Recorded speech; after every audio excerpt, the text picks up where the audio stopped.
Today, the History Club was able to talk to Professor Aviva Chomsky. She's an American historian, writer, and best known for her work on Latin America, immigration history, and advocacy. She has a bachelor's degree in Latin American Studies from Brown University and a Ph.D. in history from the University of California, Berkeley. She's written several books focusing on immigration history and also myths surrounding immigration. She continues to work for immigrant rights groups and is currently a history professor and coordinator of Latin American, Latino, and Caribbean studies at Salem University, Massachusetts. During our talk, we discussed many different things such as immigration history, race, Native American history, mascots, and she answered a bunch of other questions that we had for her. We hope you enjoyed the talk. Okay, sure. So I was just going to talk a little bit about my work on immigration and how it relates to Native American history. And I might say something about mascots and like cultural appropriation too as I go on. And I was going to try to talk for maybe just like 10 minutes or so, and then have questions or discussion if anybody has questions. And John, you should feel free to also ask questions. So my training is actually in Latin American history, and I came to studying the United States from a Latin Americanist perspective, and that kind of led me to ask different questions about the United States based on the ways that we study Latin America and the topics that we talk about when we study Latin America. I think gave me a kind of insight into thinking about the United States from a different way. But one thing that we study when we study Latin American history is looking at the process of colonization and independence, and most of Spanish America, that is the parts of the Americas that were conquered by Spain, had, or much of them had very large indigenous populations compared to, say, British North America, which did have significant Native American populations, but nothing like the giant Aztec Empire and Inca Empire with huge populations. And when Spanish America became independent, which was just a short time after when the US became independent, the leaders of the new countries were mostly Spanish descended elites who sort of made a quick and easy step from being representatives of the Spanish government to running the countries by themselves. We're really concerned about how to deal with their very racially mixed and diverse populations when they were basically white supremacists in their minds. But like, okay, so how do we create a new country when we're kind of in the minority here as white people, as Euro-descended people? And one of the things that they did was to sponsor European immigration and say, okay, so if we want to have a real country, the real countries are European countries, and like we're European people, but we have too many people of color here, Native Americans, Afro descendants here, and they very quickly abolished slavery and made everybody an equal citizen, but they also really wanted to increase the white population to sort of maintain what they thought was the proper racial balance, which is mostly white. So they created these big state-sponsored immigration schemes. And we learned that that the purpose of bringing in so many white people was to whiten the population and to sort of erase the presence of people of color in their new countries. And there was a kind of a weird combination of erasure and celebration, so that like the former empires, the Aztec Empire, the Inca Empire, were celebrated. Like we have this glorious Native American heritage, but indigenous people in the present were seen as like not what they wanted their country to be. So they were supposed to be kind of erased and assimilated. And when I started looking at Latin American immigration to the United States, one of the things that struck me was like, wow, the United States process of independence had a lot in common with the Latin American process of independence, in that the people who led the independence movement were the white elites of the colonizers. They were all like rich white guys, right, who led the independence movement in the United States. And they shared a lot of, even though they wanted independence from Great Britain, they certainly shared like white supremacist ideas with Great Britain and with Spain and with the people who fought for independence, who led the independence movements in Latin America. But in some ways, in British America, even to a greater extent, that is, they didn't want to abolish slavery, and they didn't want to grant citizenship to people of color. So when the United States was established, it was established very explicitly as a white country. Only white people could be citizens of the United States. And still there was this weird problem. Well, how do we deal with the demographic imbalance that white people are a minority? And so they too engaged in state-sponsored immigration. They created a huge project to bring in white immigrants. And because according to the law, the naturalization law passed by Congress in 1790, only white people could be citizens. They didn't abolish slavery, and they actually, almost immediately after independence, embarked on a huge war against the Native American population to expand white control over not just the 13 colonies, but the entire North American continent. So from independence until the 20th century, the new country's in a period of permanent warfare, expansionist warfare, trying to take over more and more indigenous land, and to bring in more white immigrants to kind of replace that population that they're getting rid of. So, learning about this first in Latin America, it looked really obvious that this is what was happening in the United States. And since I hadn't really been trained in US history, I was kind of surprised to find out, oh, that's not how people usually tell the story of US independence and expansion, because it looked just like what we were learning about Latin America. But the complicated thing in the United States is, well, what about people of color who are trying to come to the United States? Now, they can't be citizens according to US law until World War II.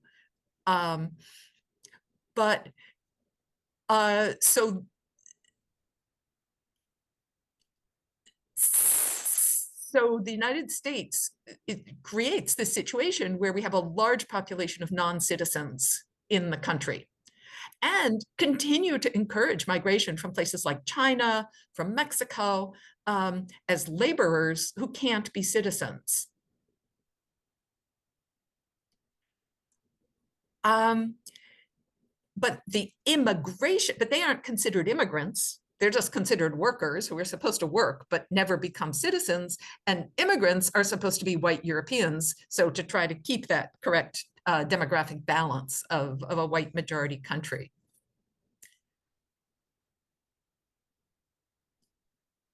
So it's really not until after World War II that all the racial restrictions on citizenship and immigration are removed. But the underlying ideologies of the idea that the United States is a white country and we really don't want too many non-white immigrants coming into the United States, even if now technically they can become citizens. We heard that in statements like Donald Trump when he says, we don't want immigrants from expletive whole countries. We want immigrants from places. Why can't we have more immigrants from places like Norway? And, a lot of people acted really shocked and upset when Trump said that. That's not who we are. We've always welcomed immigrants. Well, no, not really. We've always conceived of immigration as a white project of taking native lands and replacing native populations with white people. So just to say something quickly about, I see your T-shirt there, Indians. That's our school. Why it feels really exploitative and grotesque to a lot of Native Americans, to see like the symbolism of Native Americans, like mascots and stereotypes and names like Indians, being kind of flourished around as something to be proud of, when the history is one of genocide against Native Americans and attempts to replace Native Americans, to eliminate Native American populations and replace them with white populations. And then to sort of hold up this, oh yeah, we love Indians, it just feels really just almost like another form of erasure. And kind of like what I was saying about Latin America, where the new countries like said, oh yeah, the Aztecs were so great, but we don't actually like the Indian people who live in our countries today. We don't want to talk about them or give them rights. So I don't know if you want to touch on anything or if we can just keep going back and forth. Yeah. You had said that World War II was kind of like maybe a benchmark for change. What happened during that time that you said kind of immigration policy changed? Well, really explicitly, there was a new immigration law after World War II in 1965 that deracialized immigration law. And took away the racial quotas and the racial restrictions on immigration. But then the bigger question is why, and that was 1965, it was called the Hart-Celler Act, or the Immigration and Nationality Act. But the bigger question is, so why did the United States come around to like deracializing its immigration law in 1965?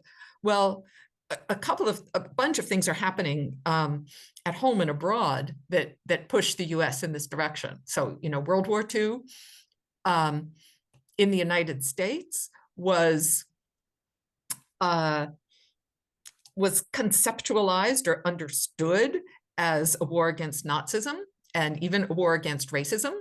That is, the Nazis were seen as kind of uniquely bad people because they were trying to purify their population and get rid of people they thought didn't belong, even though they're certainly not the only country that's ever done that. But that was like the World War II propaganda is like, oh, the Nazis are so terrible because they're doing this. And then it was really hard to look in the mirror and say, oh, that's actually the same thing that we've been doing. So that was part of it. Part of it is that, by the time of World War II, the European countries, not Nazi Germany, but the ones who were our allies, Britain and France, had colonized practically the entire world. Asia, Africa, South Asia, Southeast Asia. And a lot of these colonies, Caribbean, a lot of these colonies also wanted to hold the Europeans, the British and the French especially, up to their supposedly, Britain and France were saying, oh, countries shouldn't conquer other countries. Countries shouldn't try to racially purify themselves. And then all the people in Africa and the Caribbean and South Asia and Southeast Asia were saying, well, what about us? Like, you're the ones who colonized us and told us that we're not as good as you and still are trying to rule us. So there's anti-colonial uprisings all over the world against mostly British and French colonialism. And inside the United States, there's also big movements for racial justice, the civil rights movement. And again, people of color saying, look, you claim that you're fighting against racism in Germany, but what about racism here? What about the white supremacy and exclusion of populations of color here?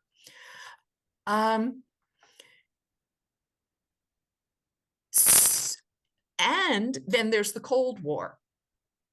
So now Germany's not the enemy anymore. Now the United States is trying to claim that the biggest enemy to justice and peace in the world is the Soviet Union. But it's a little inconvenient because the Soviet Union is actually supporting all of these liberation struggles, and the United States and Britain and France are opposing them. So the United States is trying to juggle this, trying to look good on the world stage, understanding that looking good means that we really have to move away from white supremacy and racism and make our claims that we want to treat people equally real. And that's all of that is the context in which the new immigration laws passed in 1965. So you wrote a couple questions. Anything? I have a ton of questions, but I'll leave it to Bryce. And I'm sorry, can you tell me your name again? You said it's... Are you still there, Professor Chomsky? You're still there? Okay. Yeah. It froze for a second on our end. My name's Bryce. Bryce, B-R-Y-C-E? B-R-I-C-E. I-C-E. Okay, thank you. How did immigration affect racial relations? Like, did it create more tensions, or did it create like solutions possibly?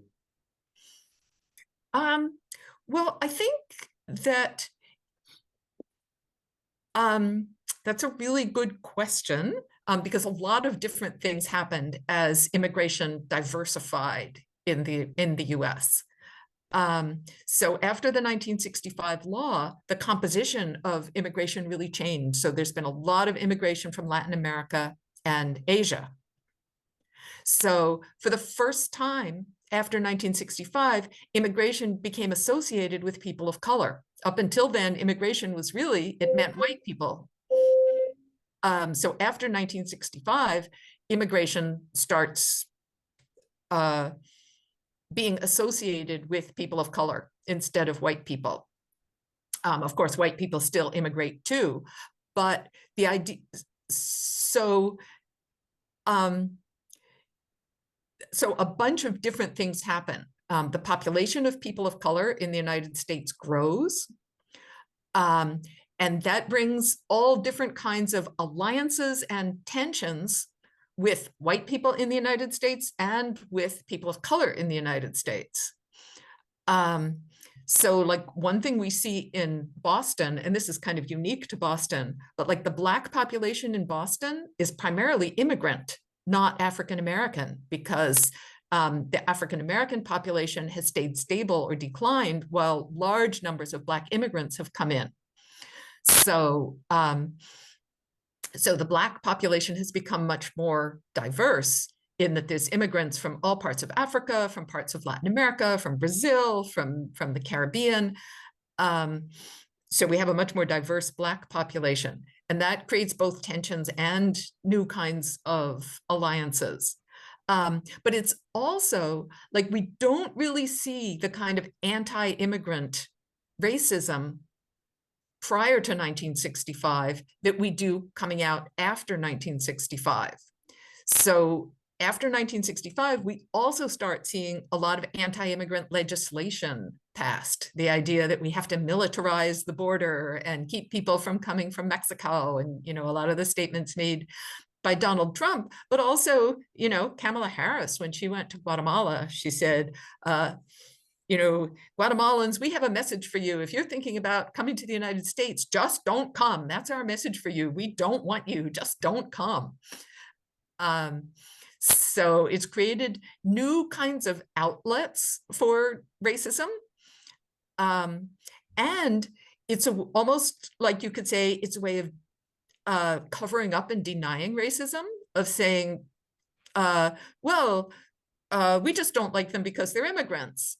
It's not because they're people of color. We don't care what color they are. We just don't like immigrants at all. So it's a way of like covering up racism. So like a lot of different things happen as the immigrant stream diversifies. So I kind of have a question, as a teacher, especially in like a heavy red area, with a lot of families, maybe even supporting, let's say, Republican policies like at the border. How do you, and you can answer this however you want, how do you kind of like lay this type of history, which would probably, maybe offend them, maybe make them insecure and defensive. Like you right away, as soon as you maybe even talk about race, there might be a barrier and then nothing else gets heard. So how do you approach the immigration history, which is pretty dark, and even apply that history to today in our policy making and the impacts of today with, people that, I don't know, maybe they are genuine, maybe they're even intelligent, but like this bias, has a hold of them and they can't even see history for what it is. How do you approach them? Maybe you have students in Massachusetts like that. Yeah, I was going to say, we talk about red and blue as if they were monolithic, but Massachusetts is supposedly the bluest state, right? But the vote is about 40% for Trump and 60% for Biden. So that means a lot of people in Massachusetts who voted for Trump, even if we call it a blue state. Doesn't mean that everyone is super liberal just because we call it a blue state. But the other thing is that immigration policies haven't varied that much between red and blue, between Democrat and Republican. Like now we have, we had 8 years of President Obama. He deported more people to Latin America than any president in US history. So immigrant rights organizations called President Obama the deporter in chief. President Biden has been, what, 2.5 years now? No, just over 2 years, right? Yeah. Where are we? We're halfway through. But has President Biden done anything to liberalize immigration policy? If he has, I must have missed it because I haven't seen it. What he's basically done is continued all of the policies implemented by President Trump. So they have different ways of talking. Both Obama and Biden said, oh, yes, we love immigrants. We're not racist. We hate racism. We love immigrants. Whereas Trump said, no, actually, we hate immigrants. But in terms of what they did, they pretty much did the same thing. And, Trump's statements were also a little more nuanced than he often gets credit for, because, I just caricatured him and said, he said, we hate immigrants. He actually never said that we hated immigrants. He said, we don't like criminals. And that's exactly what Obama said. He said, we just want to deport and arrest criminals. So the idea of the criminalization of immigrants and trying to divide immigrants into good immigrants and bad immigrants, both Democrats and Republicans do that too. So, I think there's kind of, there's maybe two different ways to think about it. One is a kind of a gut reaction of the white supremacist history of the country, and just feeling like, well, white people are supposed to be in charge and white people are supposed to be the majority. And the other is the sort of drumbeat of propaganda that comes from certain politicians, and even more than politicians, I think from certain media figures, that immigrants are a threat to you. They're a threat to your job. They're a threat to your taxes. They're a threat to your schools. They're a threat to your social services. And, the ways that immigrants contribute to the US economy, I think are like factual things that we can talk about. The emotional side of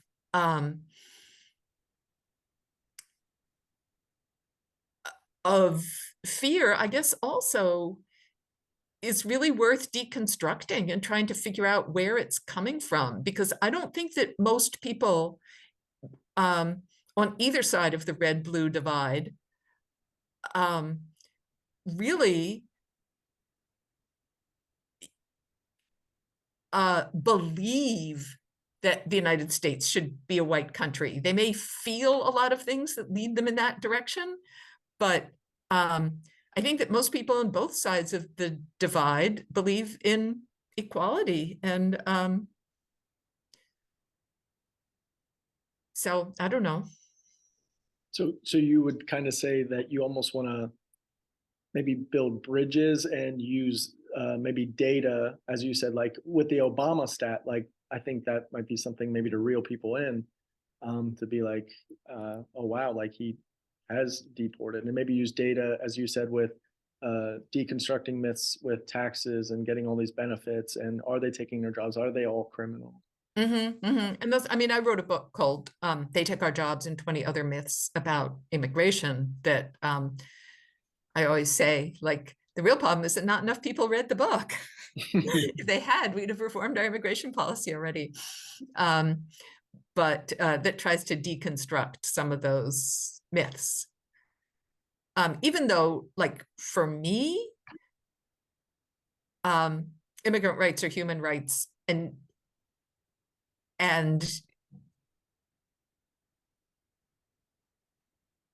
you know, how much taxes are paid by immigrants, to me, isn't really the key issue.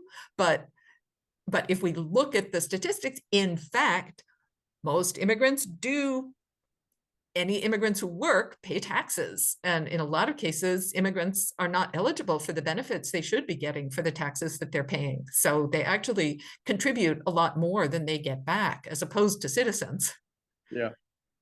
Who are eligible for things like unemployment insurance and Social Security, and you know, are eligible to get back from their taxes. Of course, immigrants get back some things because there's some services that are open to everyone. You know, public transportation, public libraries, schools are open to everyone. But a lot of social service benefits immigrants actually don't have access to. And they do pay taxes if they work. I have more questions on this. Are you sure?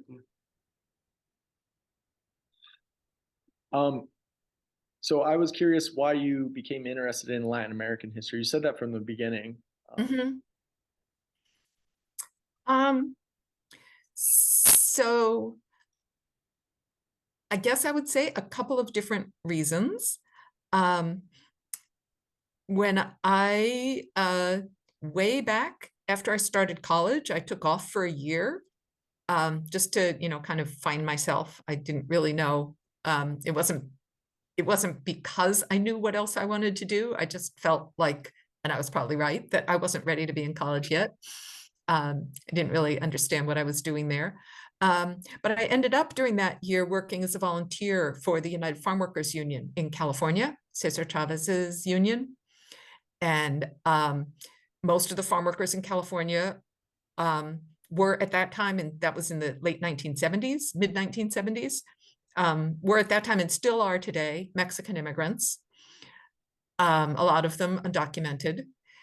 And that was when I was first sort of introduced to the issues of migrant labor and immigration, and really on a firsthand basis where I was first introduced to, like, racism.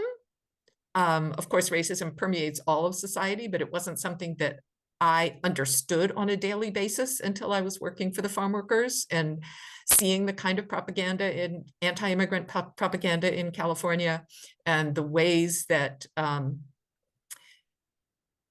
that workers' rights and immigrants' rights were being kind of twisted into something that was threatening. So this, you know, this kind of language and propaganda, anti-immigrant, that we hear now, really is, you know, was very prevalent in California in the 1970s too. Maybe not so much elsewhere in the country, but it's because it's really in the 1980s that immigration from Latin America starts to spread throughout the country. Most of it is still in the Southwest and California in the 70s. So that was the first thing. And then when I finally went back to college in a couple of years later, it was the 1980s, and the United States was getting really involved in the wars in Central America. And that was really trying to understand what was going on in Central America, the revolutions that were going on in Central America, and why the United States was getting involved, I think is what pushed me into going into Latin American studies and feeling like there's this whole world out there that I don't understand anything about, and I want to understand it better.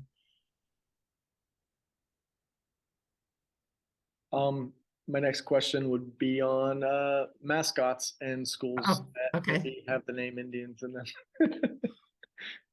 Yeah, and there's a lot of schools in Massachusetts that still use Native American mascots and names.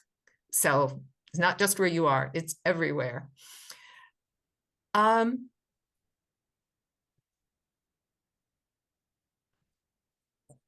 You know, I feel like it's generally done not out of a sense of like hatred towards Native Americans. And I think most of the school systems and most of the people who do it and support it think of it as being a way of honoring a Native American heritage, but without having any really deep knowledge or connection to the Native American history of this country.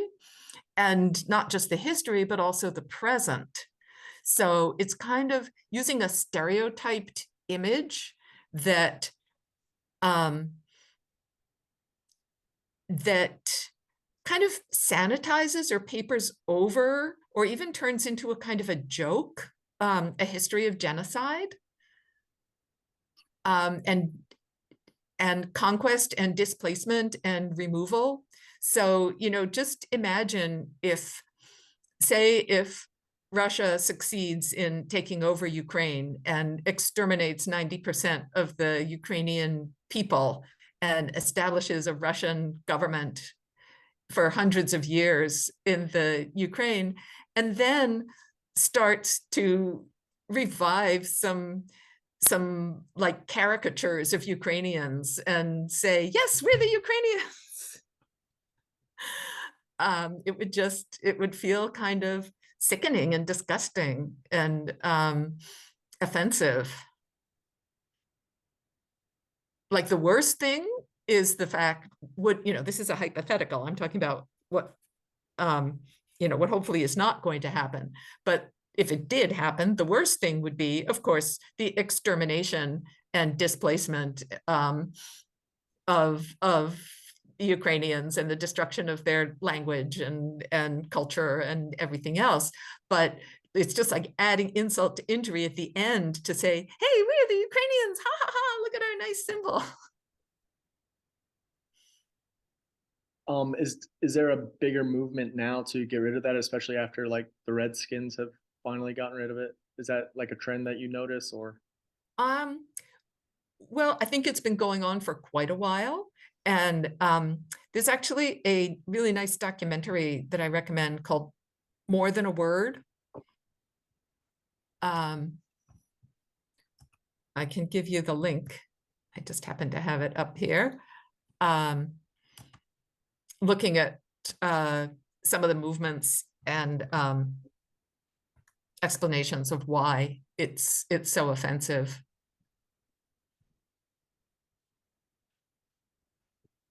We have about 6 more minutes. I have more questions unless you tell me.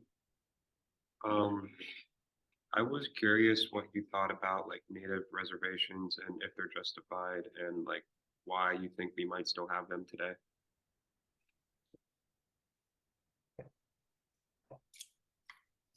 Well, I mean, I think to understand the status of native reservations, we need to acknowledge the fact that all of the land that is currently the United States was native land. And it was progressively stolen from the people who lived there. And only very small parts of it were reserved through treaties for those who were formerly sovereign in the entire territory that's now the United States. So, there's some nice maps that show, 1600 and then, year by year, all the way through the 20th century, how the land base of Native peoples has been over and over and over again, cut down and cut down and cut down. And even today, the status of reservation land is very contested. And that's why there was the huge protests over the Dakota Access Pipeline, over oil drilling in native lands without the permission of those whose land it still is. So, most Native people in the United States don't live on reservations, because, in part, because there was a huge movement in the 1950s to urbanize the Native population and to forcibly or through false promises move Native Americans into the cities. So the majority of the Native American population does not live on reservations today. But I think that legally and also culturally, socially, the reservations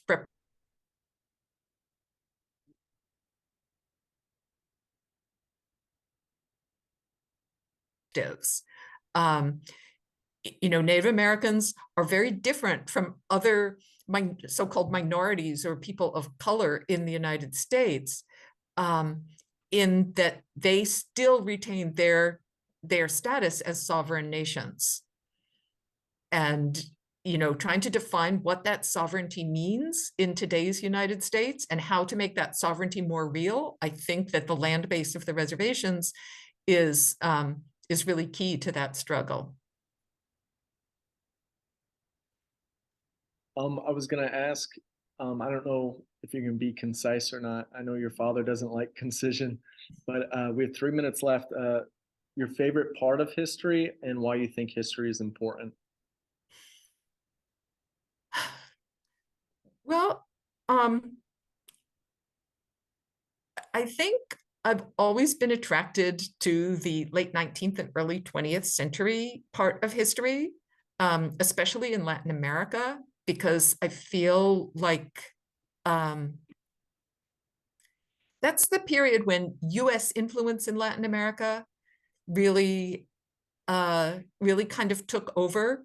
And the concept of economic development doesn't really come into play in terms of US goals in Latin America until after World War II. And it's part of this whole complex of the post-war US attempt to become a world leader.